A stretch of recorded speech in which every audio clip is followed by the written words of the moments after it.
As he passed by the waitress, the millionaire froze when he heard her singing a song in Chinese. It was the same one his daughter used to sing before disappearing 20 years ago. The California sun cast long shadows across the marble floors of the Griffin Bay Hotel as Matthew Griffin adjusted his Italian silk tie and surveyed his empire. At 55, he'd built the most successful hotel chain on the West Coast, each property a testament to his relentless drive and an aching need to fill the void where his heart used to be. "Mr. Griffin, the quarterly reports are ready for your review," his assistant Sarah called from across the lobby, her heels clicking against the polished stone. Matthew nodded absently, his steel-gray eyes scanning the bustling activity around him. Guests moved through the space like well-choreographed dancers. Bellhops glided between marble columns, and the soft murmur of satisfaction filled the air. This was his world now. Controlled, predictable, profitable. Everything his personal life had never been. 20 years. 20 years since that March morning when his world shattered into a million irreparable pieces. He pushed the thought away, a practiced motion after 2 decades of survival. "I'll review them tomorrow, Sarah. I'm heading to Santa Barbara to check on the renovations." The drive up Highway 101 usually cleared his mind, but today the Pacific Ocean seemed particularly restless, its waves crashing against the cliffs with an urgency that made him grip the steering wheel tighter. The Santa Barbara property had been struggling lately. Nothing major, just small details that weren't meeting Griffin standards. In his business, details meant everything. The hotel's lobby gleamed with fresh renovations, all warm woods and subtle lighting that whispered luxury without shouting it.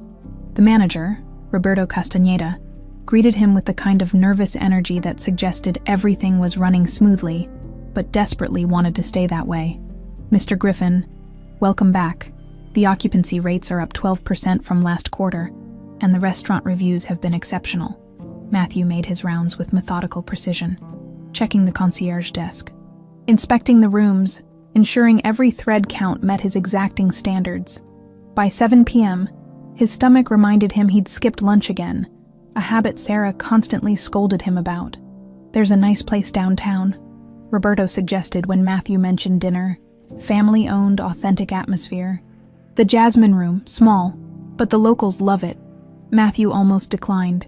He preferred the predictable excellence of his own restaurants, but something in Roberto's tone suggested genuine recommendation, rather than obligation. "Fine. Text me the address." The Jasmine Room sat tucked between a bookstore and a vintage clothing shop on State Street, its modest exterior barely announcing its presence. Inside, exposed brick walls held eclectic artwork, and mismatched tables created an intimacy that felt more like someone's living room than a restaurant. The scent of jasmine flowers mingled with garlic and herbs, creating an atmosphere that immediately loosened the knot Matthew carried in his shoulders. A hostess with kind eyes and graying temples led him to a corner table. "I'm Sharon. Can I start you with something to drink?" "Scotch. Neat. Whatever's good. Food menu's right there. But I'd recommend the seafood special tonight. Our cook has magic hands." Matthew settled into his chair and pulled out his phone, scrolling through emails about profit margins and expansion plans. The restaurant's gentle buzz of conversation provided perfect background noise for work, until a voice cut through everything else like sunlight through storm clouds. "Moli hua ya, moli hua, manyuan hua kao xiangwei ya." His phone slipped from suddenly nerveless fingers. Clattering against the table, the Mandarin lyrics floated across the restaurant with haunting beauty. But it wasn't just the language that stopped his heart. It was the specific way the melody curved, the delicate ornaments that most singers missed, the exact pronunciation that Ami had spent hours teaching their daughter. Matthew's head snapped up, searching desperately through the dim lighting until he found her. A young woman in her mid-20s moved between tables with practiced grace, wiping surfaces and collecting glasses while singing. Absent-mindedly, her dark hair was pulled back in a simple ponytail, revealing a heart-shaped face with delicate features and expressive brown eyes that seemed to hold depths of unspoken stories. "How yi duo mo li hua, how yi duo mo li hua." The world tilted sideways. Matthew gripped the edge of the table as memories crashed over him like a tsunami he'd spent 20 years building walls to contain. Lily at 4 years old, sitting cross-legged on their living room carpet while Amy played piano, her tiny voice wrapping around the Mandarin syllables with surprising accuracy. her face scrunched in concentration as she tried to match her mother's perfect pronunciation. "Like this, Mama. Am I singing it right? Perfect. My little jasmine flower. Perfect." The woman, Kayla, according to her name tag, continued her work, seemingly unaware that she'd just ripped open every carefully sealed wound in Matthew's chest. She moved with an unconscious grace that tugged at something primal in his memory, something that whispered impossible things. "Sir, your scotch." Sharon stood beside his table, concern creasing her features as she set down his drink. Matthew realized he'd been staring, his hands shaking slightly as he reached for the glass. "That girl," he managed, his voice rougher than he'd intended. "The one singing. Kayla. Oh, she's wonderful. Isn't she? Been with us about 2 years now. Has the most beautiful voice. Knows all these traditional songs from different cultures. Never seen anything like it. Where?"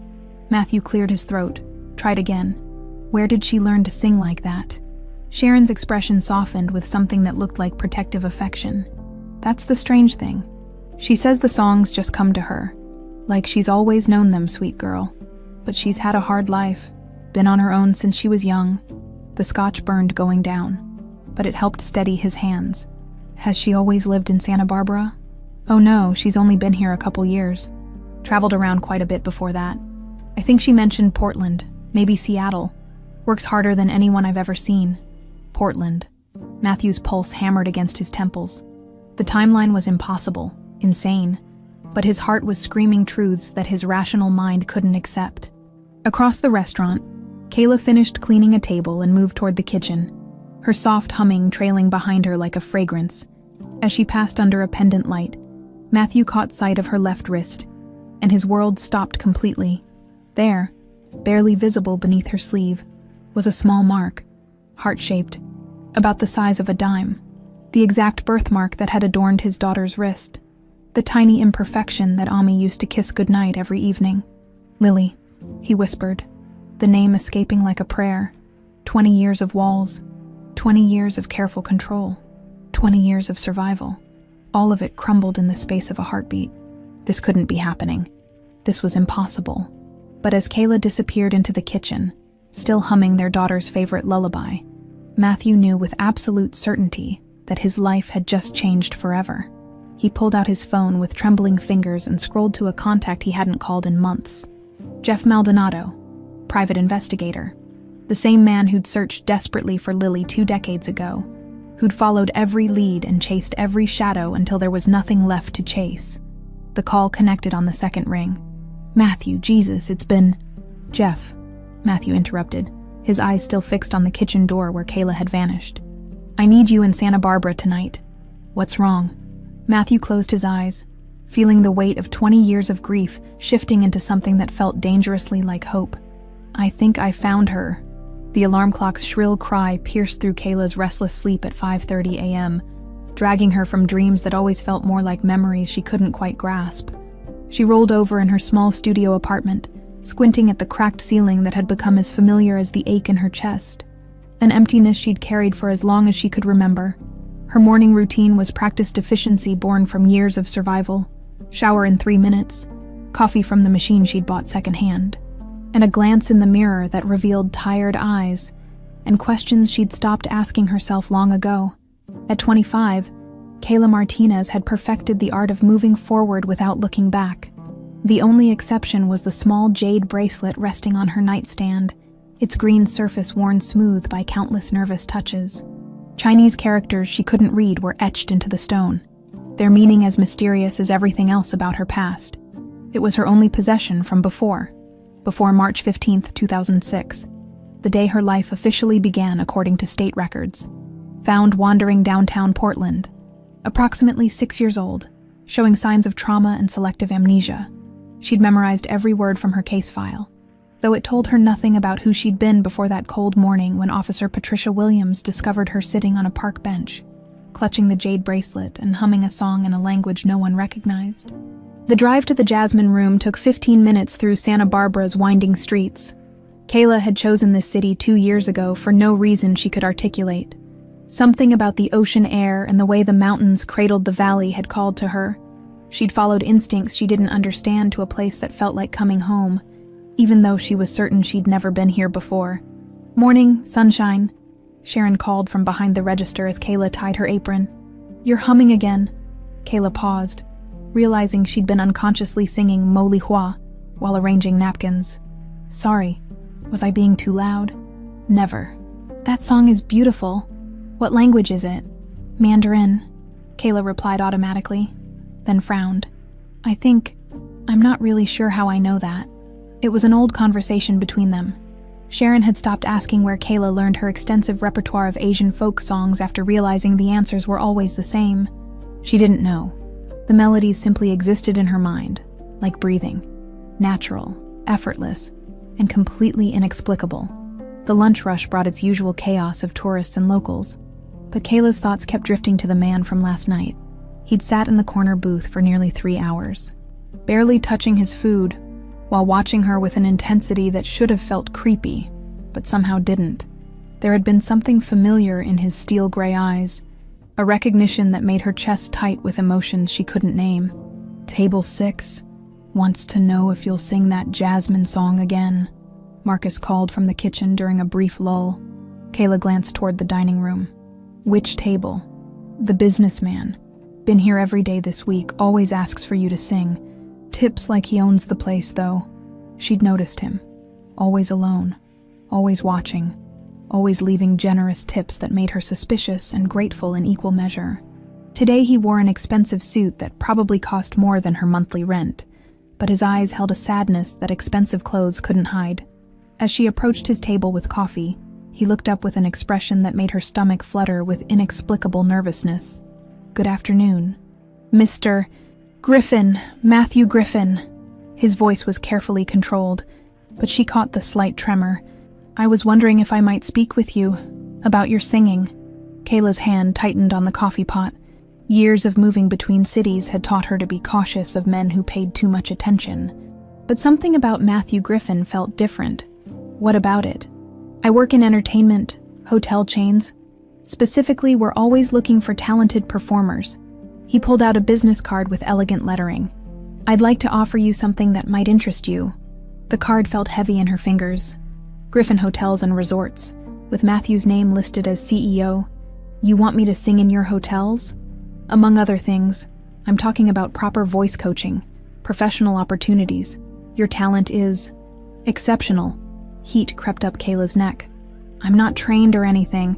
I just sing songs I somehow know. That's what makes it special." Matthew's eyes held an intensity that made her want to step back and lean forward simultaneously. "Would you consider having dinner tomorrow night to discuss the details properly?" Every instinct screamed caution.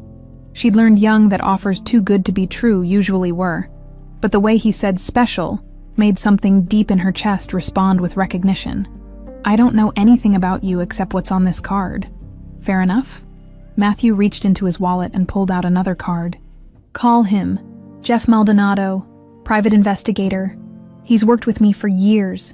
If you're worried about my intentions, he'll vouch for my character." "A private investigator?" Kayla studied Matthew's face, searching for deception and finding only patient sincerity. "This is either very legitimate or you're very good at this scam." For the first time, Matthew almost smiled. "I understand your caution, but I think you'll find I'm exactly who I claim to be." That evening, alone in her apartment, Kayla stared at the business cards while absently fingering her jade bracelet. The smart thing would be to throw them away and forget about the mysterious businessman with sad eyes. She'd built a careful life in Santa Barbara. Not exciting, but safe and predictable. Instead, she found herself dialing Jeff Maldonado's number. "Maldonado Investigations. Hi, I'm calling about Matthew Griffin. He said you could verify. Are you the singer?" Jeff's voice sharpened with interest. "From the Jasmine Room." Kayla's pulse quickened. "How did you—" "Look, I don't know what Matthew told you, but he's one of the most honest men I know. Successful, wealthy, but honest. If he's offering you something, it's legitimate." "What's your relationship with him?" A pause. "I've worked cases for him over the years. Personal matters. He's had some tragedy in his life, lost people important to him, but he's not dangerous, if that's what you're worried about." After hanging up, Kayla sat on her small couch, staring at the jade bracelet in her palm. Sometimes, late at night when the dreams came, she caught fragments of images that felt like memories. A piano's ivory keys, gentle hands braiding her hair, a man's voice reading bedtime stories, but they always slipped away like smoke when she tried to focus on them. The strange thing was, ever since meeting Matthew Griffin, those fragment dreams had been getting stronger. Last night she dreamed of a little girl singing Mo Li Hua while sitting on a man's lap, his arms wrapped protectively around her small frame. The man's face had been blurred, but his voice when he called her "my little jasmine flower" had sounded remarkably like Matthew Griffin's. Kayla shook her head, dismissing the thought as wishful thinking. She'd spent 20 years wondering about her past, creating fantasies to fill the void where her memories should be. Meeting one kind stranger wasn't going to suddenly solve the mystery of who she'd been before Portland, but as she prepared for bed, she found herself humming Mo Li Hua again, and for the first time in years, the melody didn't feel lonely. It felt like it was calling to someone, and maybe, finally, someone was calling back. She picked up her phone and dialed the number on Matthew's card. "This is Kayla Martinez," she said when he answered. "About that dinner tomorrow night. I accept." The oceanfront restaurant Matthew had chosen for dinner was the kind of place that whispered exclusivity. Soft lighting, pristine white tablecloths, and a wine list that probably cost more than Kayla's monthly salary. She'd changed clothes 3 times before settling on her only dress that wasn't secondhand. A simple black number that made her feel underdressed the moment she walked through the mahogany doors. Matthew stood as she approached, and she noticed he'd traded his business suit for dark slacks and a navy sweater that made his gray eyes seem less intimidating. Still expensive, but more approachable. "Thank you for coming," he said, pulling out her chair with old-fashioned courtesy that made her wonder about his age. "I wasn't sure you would." "Neither was I," Kayla admitted, accepting the menu from a waiter who treated Matthew like visiting royalty. "This place is, wow, too much." Matthew's expression showed genuine concern. "We could go somewhere more casual if you'd prefer." "No, it's fine, just not my usual scene." She glanced around at the other diners, couples in designer clothes having quiet conversations over meals that cost more than she made in a week. "So, about this job offer," Matthew leaned forward slightly. "Tell me about yourself first, your background, where you're from originally." The familiar knot formed in Kayla's stomach. "That's complicated." How so? She'd rehearsed this conversation countless times over the years, but it never got easier. "I don't remember much from before I was 6. Foster care, group homes, aging out of the system at 18, been working and traveling since then." Matthew's hand stilled on his water glass. "You don't remember your childhood? Bits and pieces, nothing concrete?" Kayla twisted her napkin, wishing she'd ordered wine instead of water. The social workers said it was trauma-related amnesia. Sometimes happens when kids experience something difficult. "Do you remember your parents?" The question hit deeper than it should have, coming from someone who was essentially a stranger. "No, just fragments that might be memories or might be dreams." "Why does this matter for a singing job?" Matthew seemed to catch himself, his professional mask sliding back into place. "Sorry, I tend to be thorough when I'm considering someone for a position." "What about your musical training?" "Self-taught, mostly. I seem to have an ear for languages and melodies." Kayla relaxed slightly as the conversation moved to safer ground. "The Asian songs just come to me, I can't explain it." "That's remarkable. How many languages do you sing in?" "Mandarin, Japanese, Korean, some Thai." Again, "I can't explain how I know them." Matthew's breathing seemed to slow, but his voice remained carefully neutral. "That's quite a range. Have you ever performed professionally?" "Coffee shops. Small venues. Nothing fancy like this." Kayla gestured around the elegant restaurant. "What exactly are you offering?" "Voice coaching to start. I have connections with some excellent instructors in Los Angeles, room and board during training, plus a generous stipend." Matthew pulled out a folder she hadn't noticed him carrying. "If you're interested in seeing the full proposal." Kayla opened the folder and nearly choked on her water. The monthly stipend alone was 3 times what she made at the Jasmine Room. This is too much. It's an investment. I believe you have genuine potential." "Why?" The question burst out before she could stop it. You've heard me sing exactly twice, in a restaurant where I'm wiping tables. This doesn't make sense. Matthew was quiet for a long moment, and when he spoke, his voice carried in weight she couldn't identify. Sometimes you recognize something special when you hear it. Your voice has a quality that's rare. There was something in his tone that made her chest tight. Mr. Griffin, are you sure this is just about business? What do you mean? The way you look at me sometimes, like you're seeing someone else. The words came out more vulnerable than she'd intended. It makes me uncomfortable. Matthew's face went very still. I apologize if I've made you feel that way. That wasn't my intention. Then what was your intention? Another long pause. To help a talented young woman reach her potential. Nothing more. It should have been reassuring, but something in his careful tone suggested there was more to the story. Kayla closed the folder, her practical side warring with instincts she didn't understand. This offer, it comes with no strings attached. None whatsoever. You're free to leave at any time if you're unhappy with the arrangement. And if I say no, then you go back to your life, and I respect that decision completely. Kayla studied his face, searching for deception, and finding only patient sincerity, mixed with something that looked almost like hope. I need time to think about it. Of course. Take all the time you need. They finished dinner, making careful small talk. Matthew asking about her life in Santa Barbara, sharing stories about his hotels that revealed little about him personally. But Kayla caught glimpses of something deeper. The way his eyes grew distant when she mentioned traveling alone. How his voice softened when she talked about the songs that came to her in dreams. As they walked to the parking lot, Matthew stopped beside a silver Mercedes that probably cost more than most people's houses. Kayla, can I ask you something personal? She nodded, though every instinct told her to be careful.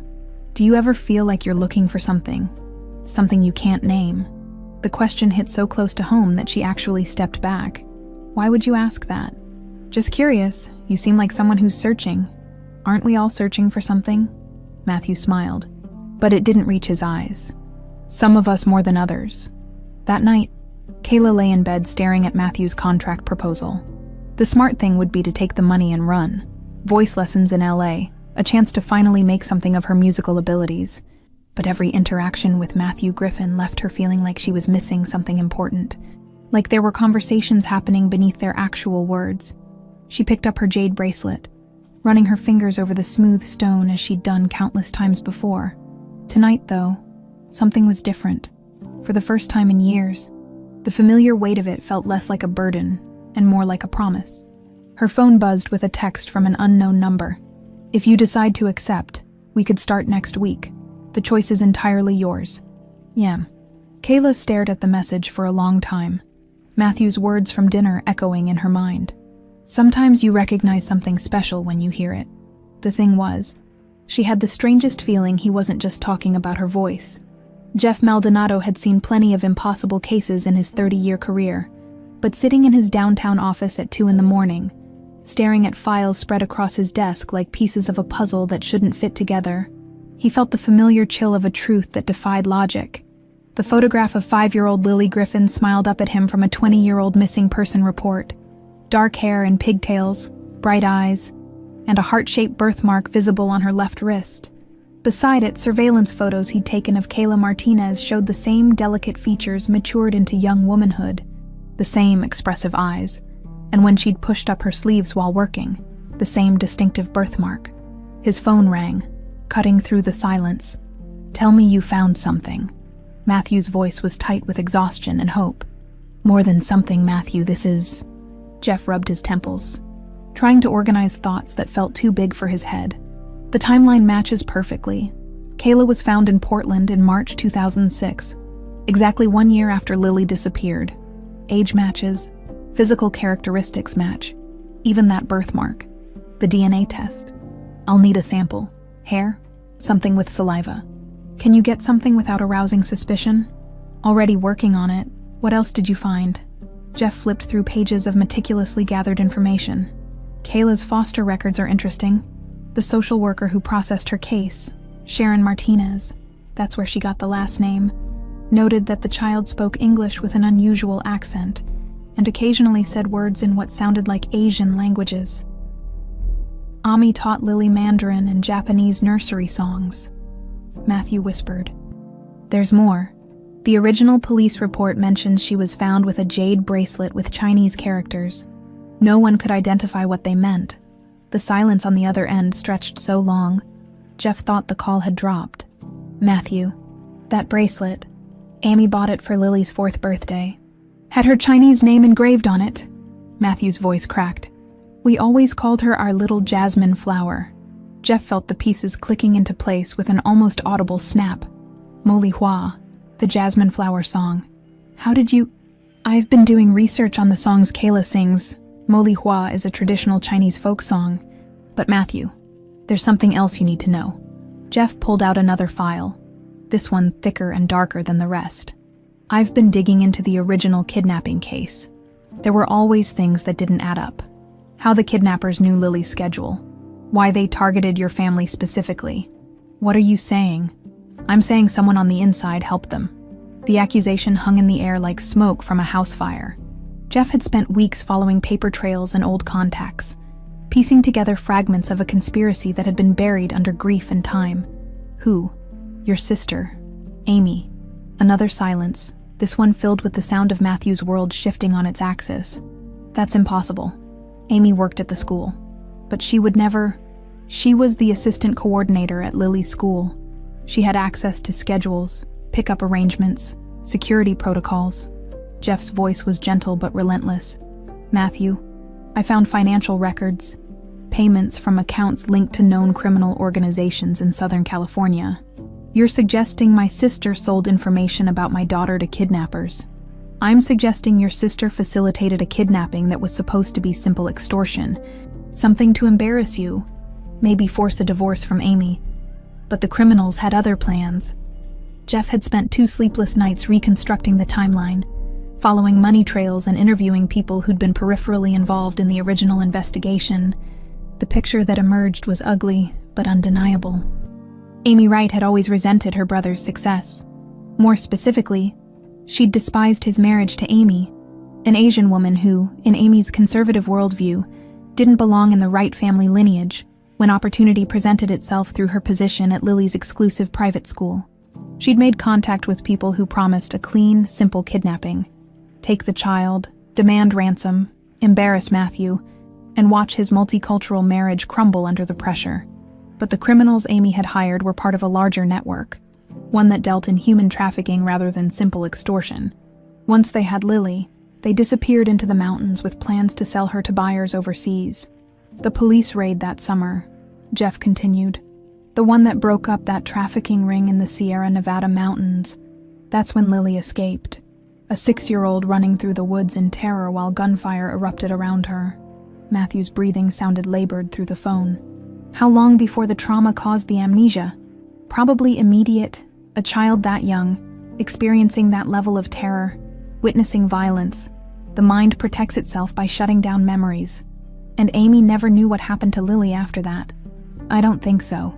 The criminals she hired were all either killed in the raid or arrested. Lily was found wandering Portland a year later, but by then, she was in the system under a different name. Amy probably assumed she was dead.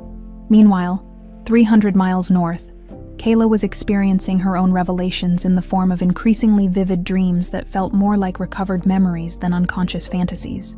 She'd accepted Matthew's offer that morning, drawn by a combination of financial necessity and an inexplicable feeling that this path was somehow inevitable. The voice lessons would begin next week at his Malibu estate, and she'd already given notice at the Jasmine Room. But tonight, as she packed her few belongings, the dreams were stronger than ever. A man's voice reading, "Goodnight Moon," with infinite patience, gentle hands braiding her hair while humming Mo Li Hua, a woman at a piano, her fingers dancing across keys while teaching a small girl to match the melody with her voice. Remember the pronunciation. Little one Mo, Lai, Hua, like this. Kayla woke with tears on her cheeks and a certainty that those weren't dreams at all. They were memories, rising to the surface like objects from a shipwreck finally breaking free from the depths.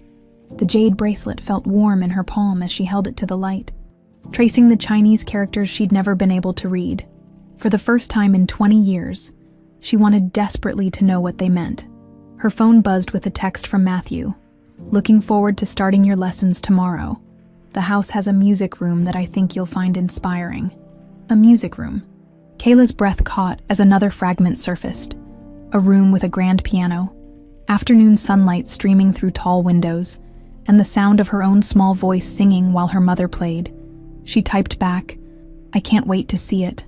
But even as she hit send, part of her wondered if she was walking toward answers she might not be ready to handle.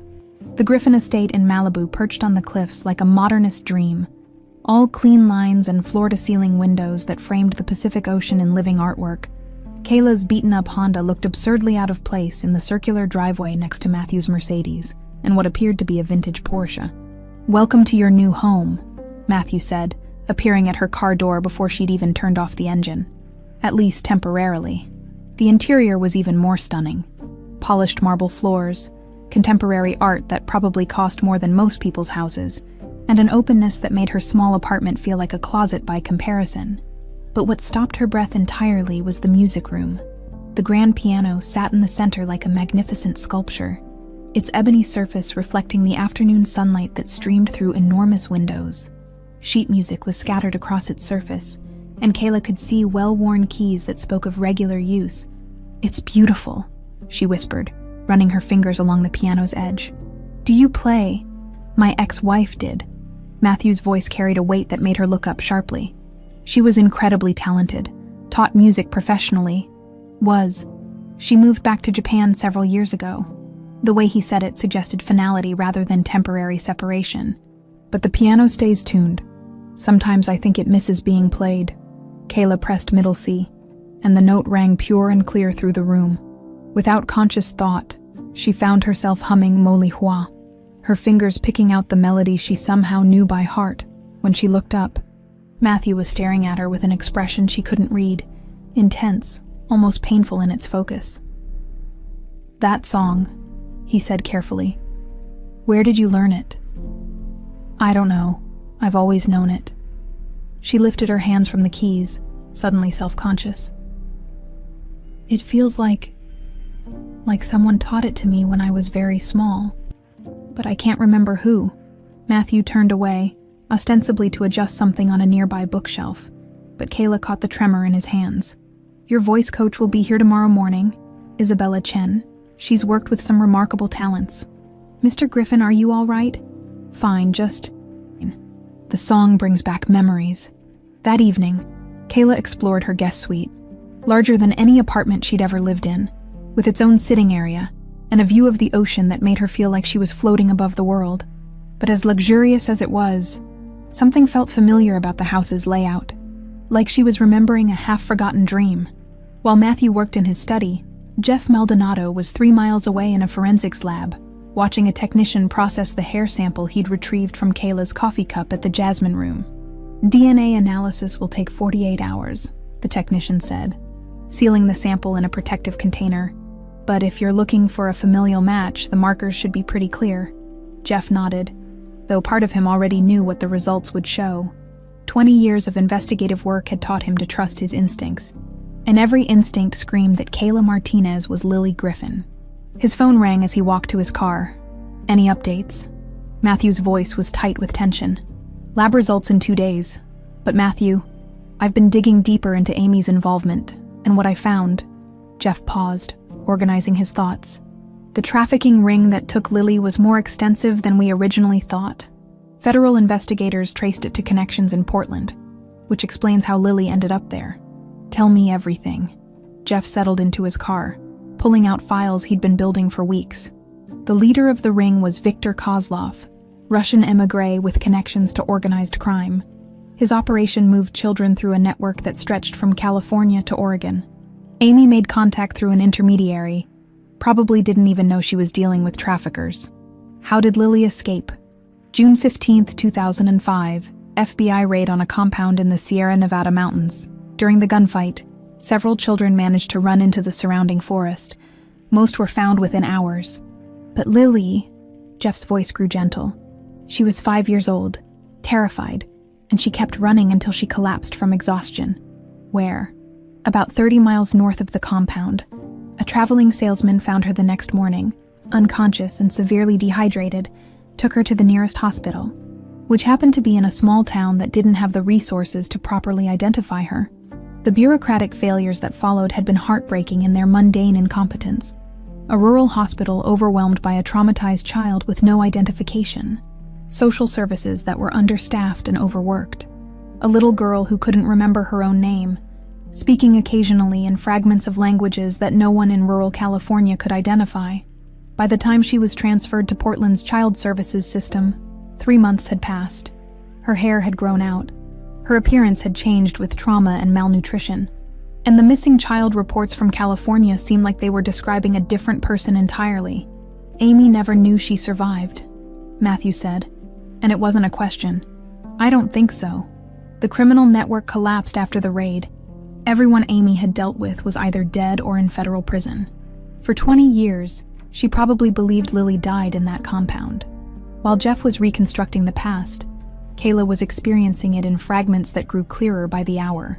She'd fallen asleep in the unfamiliar luxury of the guest suite, but her dreams carried her to a different bedroom. Smaller, painted soft yellow, with a mobile of paper cranes turning slowly above a child-sized bed. Tell me about the song, Mama. Mo Li Hua means jasmine flower in Chinese. It's about beauty that blooms even in difficult places. Like you, my little jasmine flower. Will you teach me all the words? Every single one. And someday, when you're grown up, you'll teach them to your own children. Kayla woke with the taste of tears and a certainty that grew stronger with each recovered memory. The woman in her dreams had been Asian, with gentle hands and a voice like music. The room had been real. The conversations had happened. And somewhere in the spaces between sleeping and waking, she was beginning to remember who she used to be. The next morning brought Isabella Chen, a petite woman in her 60s whose first act was to have Kayla sing scales while she listened with the intensity of a surgeon performing delicate surgery. Remarkable, Isabella murmured after 20 minutes of vocalization. Self-taught, you said. Mostly, I seem to have an ear for melody. You have perfect pitch, and your linguistic pronunciation is extraordinary, the Mandarin especially. Where did you study? I didn't. The songs just come to me. Isabella exchanged a glance with Matthew that Kayla didn't miss. How interesting. Perhaps we should start with some traditional pieces. Do you know Mo Li Hua? As Kayla's voice filled the music room with the familiar melody, Matthew gripped the back of a chair so tightly his knuckles went white. Every note, every inflection, every delicate ornament was exactly as Amy had taught their daughter 20 years ago. When the song ended, the room held silence that felt sacred and terrible. Beautiful, Isabella whispered. Absolutely beautiful. But Kayla was watching Matthew, whose face had gone pale as winter. Mr. Griffin, are you sure you're all right? Perfect, he managed. You're absolutely perfect. The DNA results arrived on a Tuesday morning that started like any other. With Kayla practicing scales in the music room while Matthew pretended to read business reports in the adjacent study, 3 weeks had passed since she'd moved into the Malibu house, and their daily routine had settled into something that felt surprisingly natural. Breakfast together on the terrace. Voice lessons with Isabella. Quiet dinners where they talked about everything except the obvious questions hanging between them. Jeff's call came at precisely 9:47 a.m. Matthew, you need to sit down. Just tell me. 99.7% probability of paternal match, Matthew. Kayla is Lily. The words hit like a physical blow, even though Matthew had known, had felt it in his bones since that first night at the Jasmine Room. But hearing the scientific confirmation transformed hope into reality, and reality into a burden he wasn't sure how to carry. What do I do now? He whispered, sinking into his desk chair. That depends. Are you ready to tell her who she is? Through the doorway, Matthew could see Kayla at the piano, her fingers moving across the keys while she hummed a melody that Amy had composed for their daughter's 3rd birthday. She looked so much like her mother when she concentrated. The same focused expression, the same unconscious grace.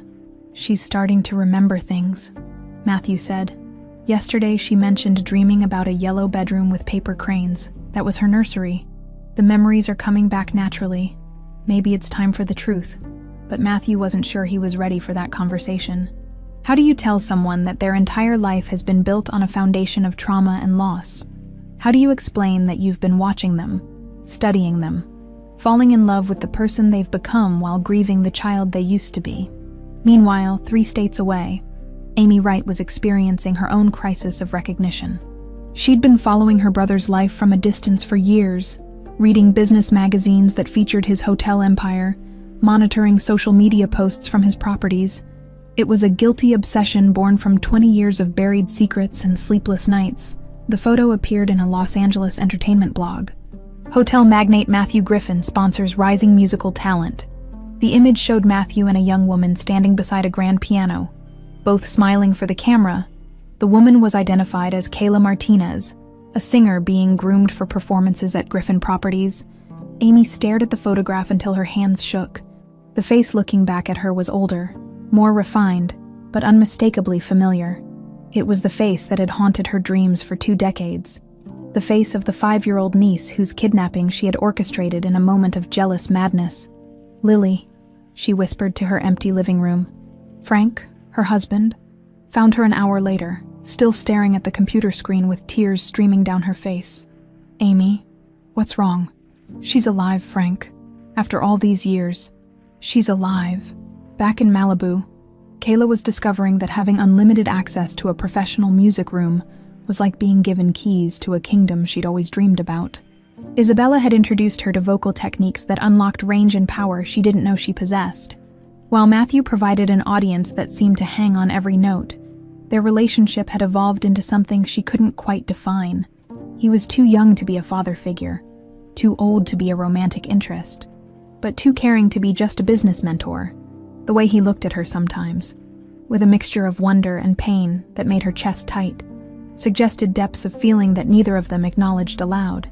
You know, she said one evening as they shared dinner on the terrace, most employers don't eat every meal with their sponsored artists.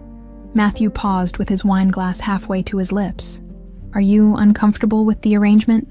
No, that's not what I meant. It's just, this feels like more than a business relationship. What does it feel like to you? The question hung in the ocean breeze between them. Kayla studied his face in the soft lighting, searching for clues to the mystery he represented.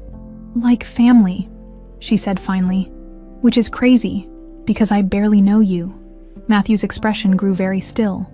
What if I told you that feeling isn't crazy at all? What do you mean? He seemed to be weighing his words carefully. Sometimes connections between people transcend logic. Sometimes you meet someone and feel like you've been looking for them your entire life. Is that what happened with your wife? The one who played piano? Yes, Matthew said quietly. And with our daughter. The way he said daughter made Kayla's breath catch. You have a daughter. Had. We lost her when she was very young. I'm sorry. What happened? Matthew stared out at the ocean for a long moment. She was taken from us. We never got her back. The grief in his voice was so raw that Kayla instinctively reached across the table to touch his hand. How old would she be now? 25? The number hit like ice water. Kayla withdrew her hand, sudden vertigo making the terrace seem to tilt. 25? About your age? Yes. Matthew. Her voice came out smaller than intended. Why did you really offer me this opportunity? Because you have an extraordinary gift that deserves to be shared with the world. That's not the whole truth, is it? Matthew met her eyes directly. No, it's not. They sat in silence while the waves crashed below, and the weight of unspoken revelations pressed down on them like a gathering storm. Kayla's mind raced through fragments. The way Matthew watched her sing, his reaction to Mo Li Hua, the familiar comfort she felt in this house that should have been completely foreign. The songs I know, she said slowly, the ones in Mandarin and Japanese. Your wife taught those to your daughter, didn't she? Yes. And I sing them exactly the way she did. Yes. Kayla stood up abruptly, pacing to the terrace railing where she gripped the stone until her knuckles went white. Behind her, she could feel Matthew's presence like a held breath. I need you to tell me something, and I need you to be completely honest. All right. Do you think I'm her? Do you think I'm your daughter? The silence stretched so long that Kayla turned around to face him. Matthew's expression was everything she needed to know. Hope and fear and love and desperation all tangled together in the face of a man who'd been searching for 20 years. I think, he said carefully. He said, that some miracles are too beautiful to believe and too real to deny.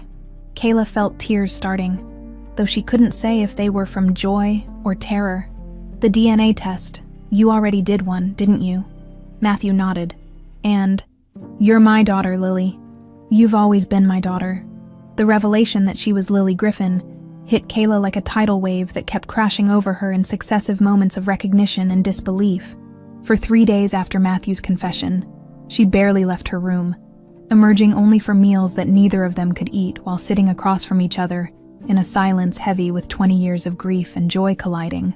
Isabella had tactfully canceled the voice lessons, sensing that her student needed time to process something far more complex than vocal techniques.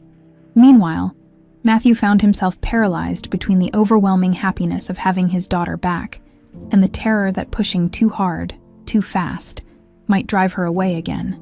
I keep remembering things, Kayla said on the 4th morning, joining Matthew for coffee on the terrace. Her voice was hoarse from crying, but there was a steadiness to it that hadn't been there before. A yellow bedroom, paper cranes hanging from the ceiling, someone reading me Goodnight Moon, over and over. You made me read it 6 times every night, Matthew said softly. You had it memorized, but you always insisted I read it anyway. And Mama, Ami, she taught me songs at the piano. Every afternoon after preschool, you learned faster than she expected. She said you had the most musical ear she'd ever encountered. Kayla wrapped her hands around her coffee mug, staring out at the ocean. Why didn't you tell me from the beginning? How do you tell someone that their entire life is built on a tragedy they can't remember? I needed to be sure, and I needed you to be ready.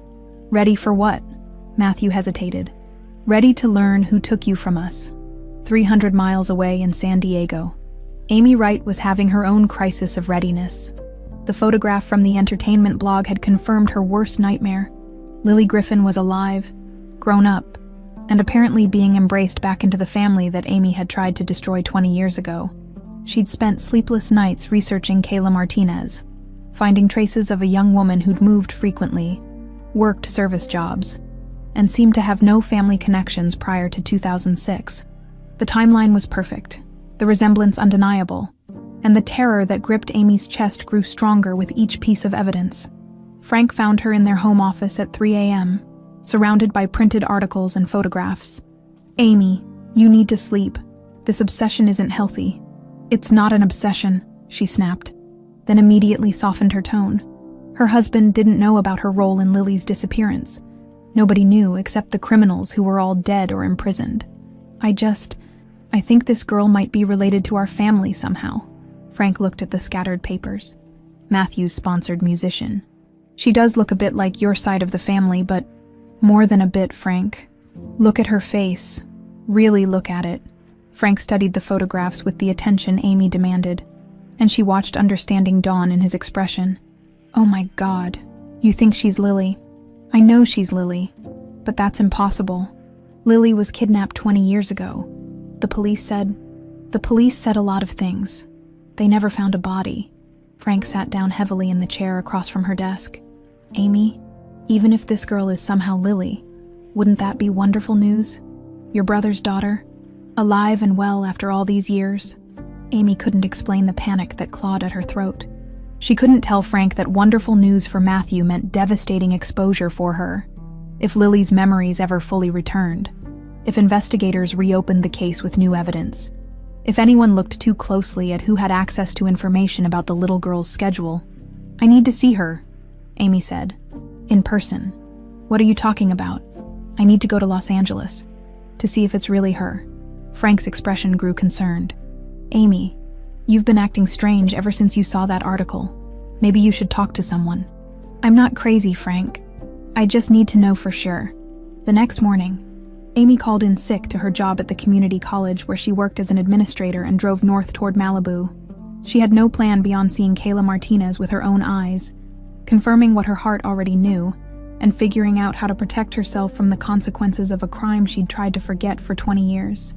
In Malibu, Kayla was experiencing her own form of investigation as more memories surfaced with each passing hour. The layout of the house felt familiar now.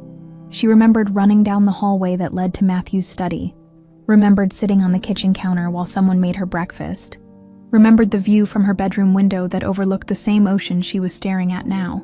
"Jeff wants to meet with us," Matthew said, appearing at her shoulder with a phone in his hand. "He's been building a case about who was responsible for your kidnapping." "Do we know?" Matthew's expression darkened.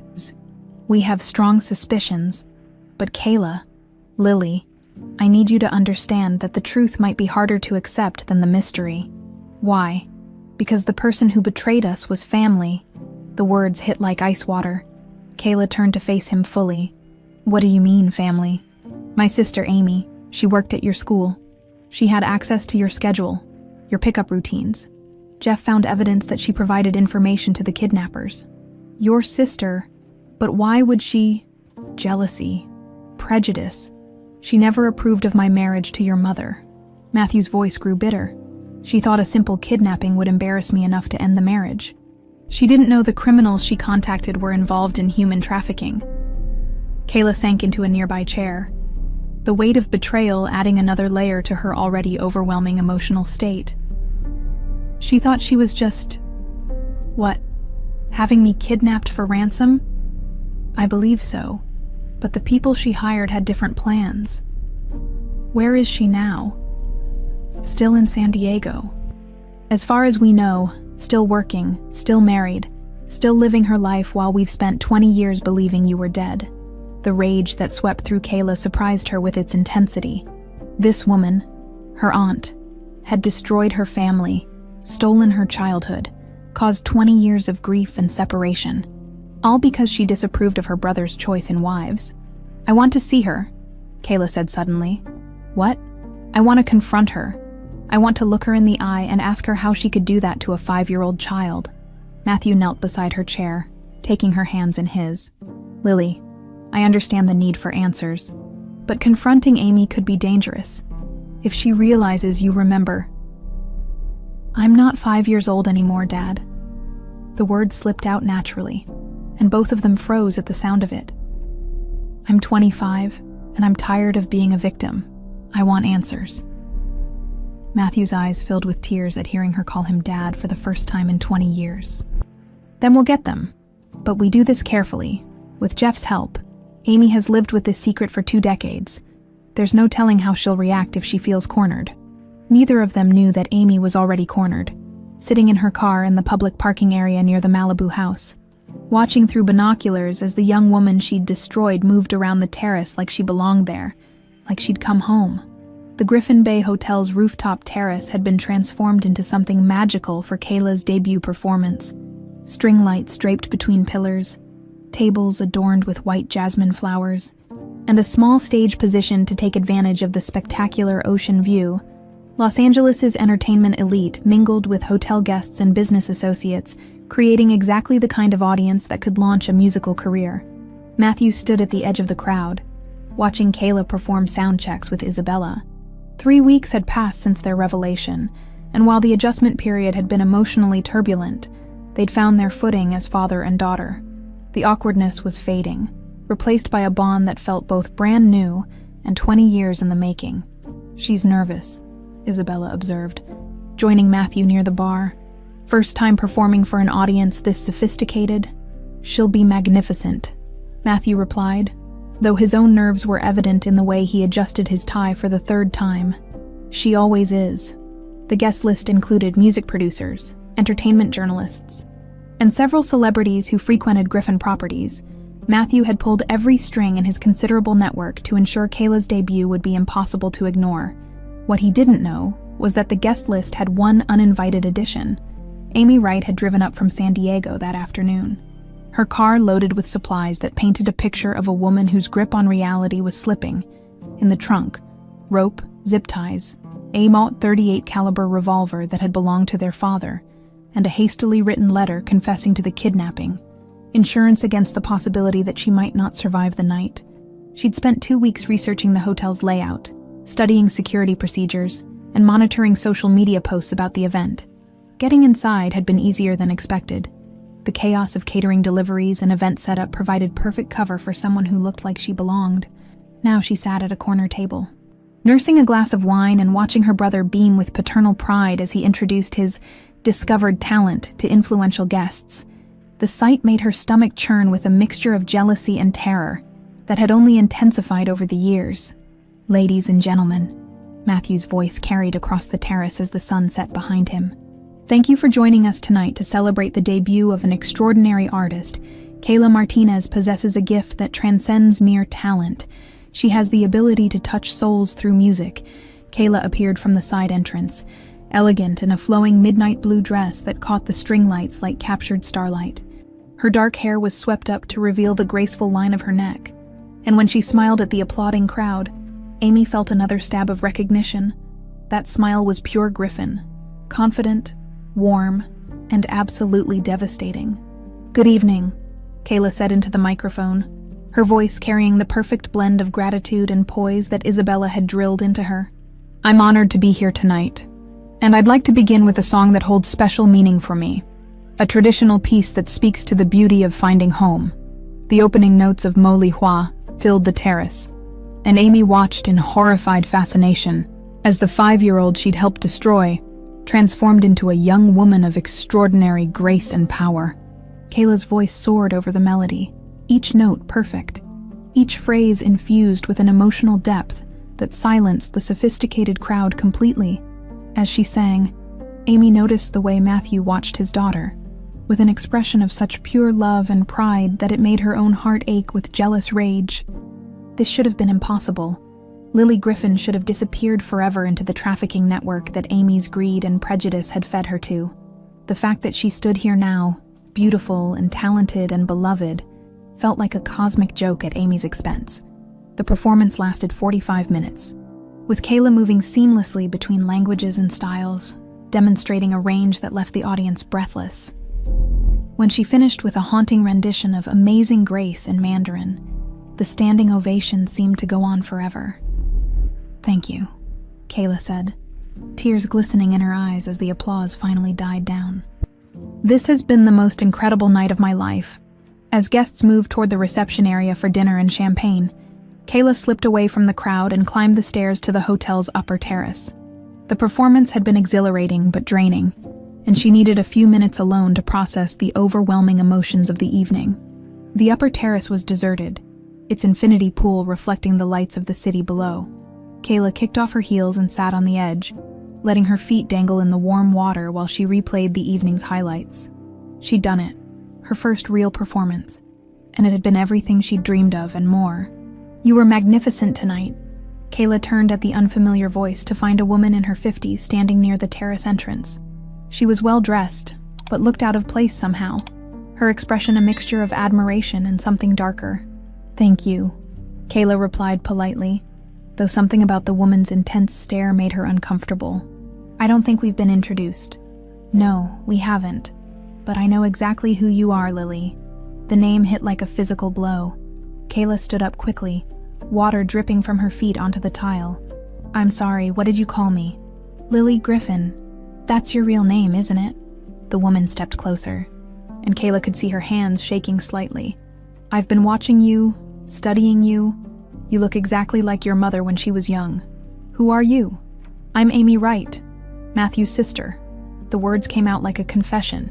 "And I'm the person who destroyed your family 20 years ago." Kayla's blood turned to ice water.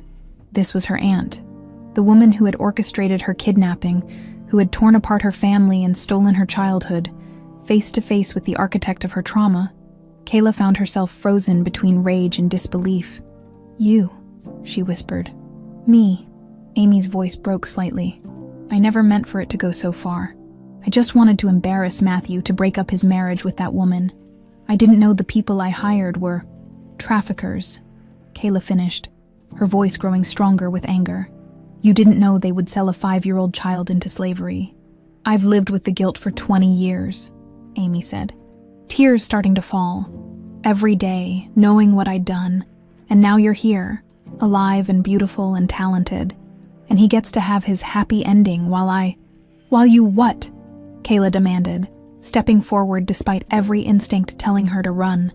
"While you face the consequences of what you did." Amy's hand moved to her purse, and Kayla saw the metallic glint of something that made her stomach drop with terror. "While I make sure the truth stays buried," Amy said, pulling out the revolver with hands that shook but held steady. "I'm sorry, Lily, but I can't go to prison. Not after all these years." The .38 revolver trembled in Amy's hands, but her grip remained steady enough to be deadly. Kayla found herself trapped between the infinity pool behind her and a woman whose desperation had clearly crossed into madness. The sounds of the reception below, laughter, clinking glasses, celebratory conversations, felt like they belonged to another world. "Amy, put the gun down," Kayla said, surprised by how calm her own voice sounded. "Whatever you think this will accomplish, it won't work." "It has to work," Amy replied, tears streaming down her cheeks. "You don't understand what it's been like, carrying this secret for 20 years, watching Matthew grieve, knowing I caused it and now you're back, and everyone will know what I did. People already know. Dad's investigator has evidence. Financial records, connections to the trafficking ring. Killing me won't change that." Amy's face crumpled at the word dad, and Kayla realized that hearing her call Matthew, that was another twist of the knife. He was supposed to hate that marriage. Ami was supposed to be a phase, something he'd get tired of, but instead, he loved her more than anything, loved you more than anything, and I couldn't stand it. "So you decided to have a 5-year-old kidnapped. I thought it would be simple, a few days of fear, some ransom demands, and maybe Matthew would realize that marrying outside his race brought danger to his family." Amy's voice rose with hysteria. "I never meant for you to disappear forever. I never meant for you to suffer." Kayla took a careful step to her left, trying to create an angle where she might be able to dodge or run. "But I did suffer. 20 years in foster care, wondering who I was, where I came from. Do you have any idea what that feels like? Every day," Amy whispered. "I've lived with what I did every single day." Below them, Jeff Maldonado was searching frantically through the reception crowd. He'd arrived late, delayed by a traffic accident on the PCH, and his first priority was finding Matthew to deliver urgent news. Surveillance footage from Amy Wright's workplace showed her calling in sick the same day as Kayla's performance, and her credit card had been used at a gas station 3 hours from San Diego. Heading north, Matthew, Jeff spotted him near the bar, holding court with a group of music industry executives. "We need to talk now. Jeff, this isn't the time.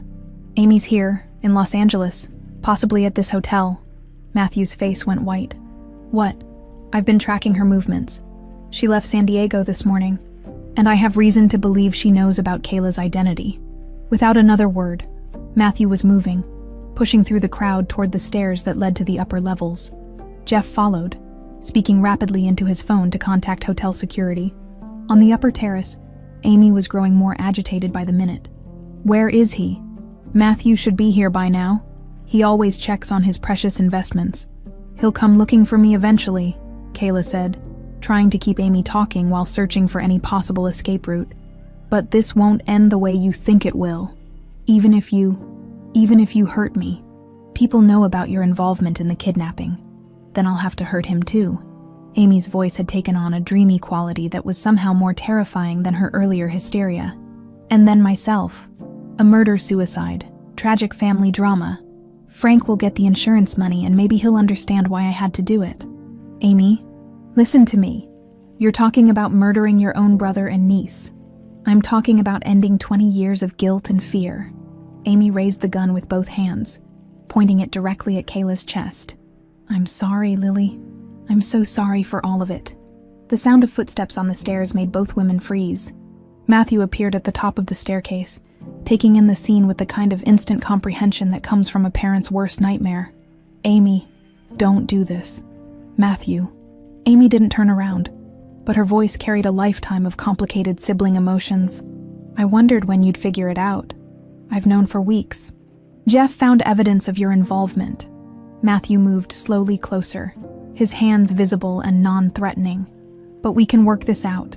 We can find a solution that doesn't involve violence." "There is no solution." Amy's voice cracked with anguish. "I destroyed our family 20 years ago, and now that she's back, everyone will know what I did. I'll go to prison. Frank will leave me. And for what? So you can have your happy ending while I lose everything. Amy, she's just a child. She was just a child then. And she's your niece now. Don't add murder to what you've already done. She's not a child anymore. Look at her. She's everything I wanted to prevent. Beautiful, talented, the perfect daughter for the perfect multicultural family. The living proof that I was wrong about everything. Kayla watched the exchange between siblings, seeing 20 years of resentment and guilt playing out in real time. But she also noticed that Amy's attention was completely focused on Matthew now, the gun wavering slightly as her emotions overwhelmed her tactical thinking. You want to know what the worst part is? Amy continued, her voice breaking. I've watched you build this empire, seen you become successful beyond anything our parents dreamed of, and the whole time I knew I was the one who destroyed your happiness. Every lonely Christmas, every birthday without her, every time I saw that empty look in your eyes, that was my fault, Amy. And now she's back, and she's perfect, and you get to be happy again, while I get to go to prison and lose everything I've built since then. It was then that Kayla made her decision. In one fluid motion, she dove to her left just as Amy's finger tightened on the trigger. The gunshot echoed across the terrace like thunder, but Matthew was already moving, throwing himself between the gun and his daughter. The bullet caught him in the chest, spinning him around before he collapsed to the tile beside the pool. Kayla screamed, scrambling across the wet surface to reach him, while Amy stood frozen in horror at what she'd just done. Dad! Dad, stay with me! Kayla pressed her hands against the growing stain on Matthew's shirt, trying desperately to stem the bleeding. Matthew looked up at her with eyes that were already growing dim. Lily, my little jasmine flower, I'm so sorry I couldn't protect you before. You did protect me. You found me. You brought me home. Tell your mother, tell Amy that I never stopped loving her, and that we kept our promise. We kept you safe. Don't talk like that. You're going to be fine. Help is coming. But Matthew's breathing was becoming labored, and when he spoke again, his voice was barely a whisper. Sing for me. One more time.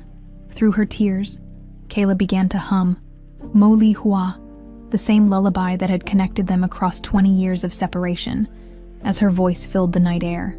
Matthew smiled and closed his eyes. Behind them, Amy dropped the gun and sank to her knees, finally understanding the true cost of the choices she'd made so long ago. 3 months after that terrible night on the hotel terrace, Kayla stood in the arrival gate of Tokyo's Narita International Airport, holding a sign with her mother's name written in both English and Japanese characters. Her hands trembled slightly, not from nerves, but from an anticipation so intense it felt like her entire body was vibrating with electric current. Jeff had found Ami Morimoto in a small coastal town outside Kyoto, where she'd been working as a music therapist for children with developmental disabilities. The call had been the most difficult of Jeff's career, explaining that the daughter Amy had mourned for 20 years was alive, that she'd been living in America under a different name, and that Matthew was gone. Having died protecting the child he'd spent 2 decades searching for, Ami's first words after a full minute of silence had been sung rather than spoken. Mo Li Hua, in a voice broken by disbelief and joy and grief all tangled together. Now, watching passengers stream through the international arrivals gate, Kayla found herself searching every face for features she might recognize from the fragments of memory that had been returning with increasing clarity since Matthew's death. The trauma of that night had somehow unlocked the final barriers in her mind, and she could now remember her mother's laugh, the way she hummed while cooking, the gentle pressure of her hands braiding Kayla's hair before school. Then she saw her. Amy emerged from the crowd like a figure from a dream, older and smaller than Kayla remembered. Her black hair now streaked with silver and her face marked by lines that spoke of 2 decades of grief. But her eyes, those warm, expressive eyes that had sung lullabies and wiped away tears, were exactly as Kayla remembered. They stood frozen for a moment, mother and daughter separated by 20 years and 10 feet of airport terminal, each afraid that moving might shatter the impossible reality of this reunion. Then Ami stepped forward, her own hands shaking as she reached toward the young woman who had been her baby, her little jasmine flower. Lily. The word came out as barely a whisper. Mama. The response was automatic, natural, the word she'd been unconsciously searching for all her life when they embraced. It felt like 2 broken pieces of the same sculpture finally being reunited. Amy was smaller than Kayla remembered, more fragile, but when she wrapped her arms around her daughter, The strength of that hold conveyed 20 years of never giving up hope. "I knew," Amy whispered through tears that seemed to come from her soul. "Even when everyone told me to accept that you were gone, I knew you were still out there somewhere. I'm so sorry about Dad." Amy's grip tightened. "He died protecting you. He died being the father he always wanted to be. That's how he would have chosen to go." The drive to Malibu was filled with a strange mixture of catching up and rediscovering each other. Amy marveled at Kayla's voice, which had matured and strengthened, but still carried the pure tone she remembered from their afternoon music lessons. Kayla showed her mother photos from the performance that had changed everything, including the final picture taken that night. Matthew beaming with pride as he introduced his discovered talent to the Los Angeles entertainment scene. "He looks happy," Amy said, touching the photo with gentle fingers. "Happier than I'd seen him since we lost you. He was. The last few weeks with him were amazing. We were really starting to feel like father and daughter again. Again. The memories came back, Mama. I remember our house, our piano, the songs you taught me. I remember feeling safe and loved." Amy closed her eyes, tears streaming down her face. "That's all I wanted, for you to remember that you were loved." The Malibu house felt different now, both more like home and more like a shrine to the man who'd made their reunion possible. Kayla had kept everything exactly as Matthew left it, including the music room where his presence still seemed to linger in the carefully maintained piano and the scattered sheet music he'd been reviewing the day he died.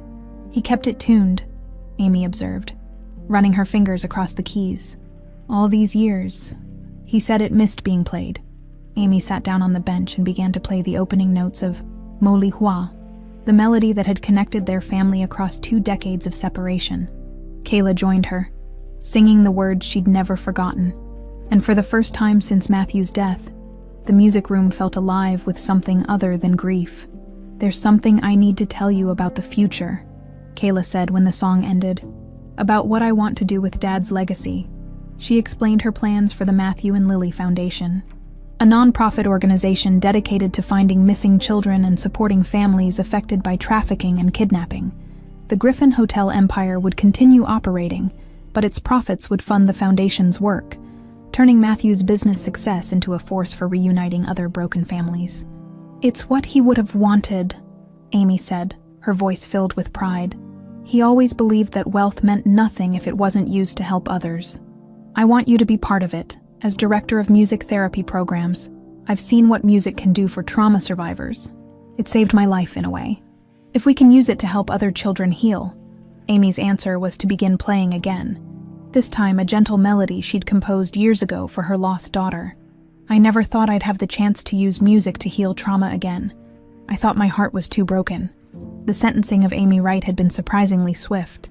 Faced with overwhelming evidence of her role in the original kidnapping and caught red-handed in Matthew's murder, she'd pled guilty to all charges rather than put her family through a trial. 30 years to life, with the possibility of parole in 25 years. Time enough for her to contemplate the full weight of the destruction she'd caused. In her final letter to Kayla, Amy had written, "I can never undo what I did, but I can spend the rest of my life hoping that you and your mother find the peace and happiness that I stole from you. Your father died a hero. I will die a coward who finally faced the truth." 6 months after their reunion, Kayla and Amy stood together in the Cathedral of San Diego for a memorial service honoring victims of kidnapping and trafficking. The Matthew and Lily Foundation had already reunited 12 families and provided support services to dozens more.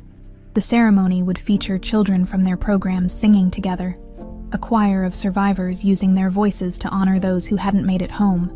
As the opening notes of Moli Hua filled the cathedral, sung by 30 young voices in perfect harmony, Kayla felt Matthew's presence as surely as if he were standing beside them.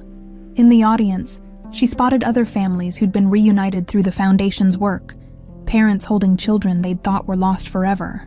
The final moment came when 3-year-old Maria Santos, the foundation's youngest success story, toddled onto the stage carrying a bouquet of jasmine flowers. She'd been found after 18 months in captivity, and though she was too young to understand the ceremony's significance, she seemed to sense its importance.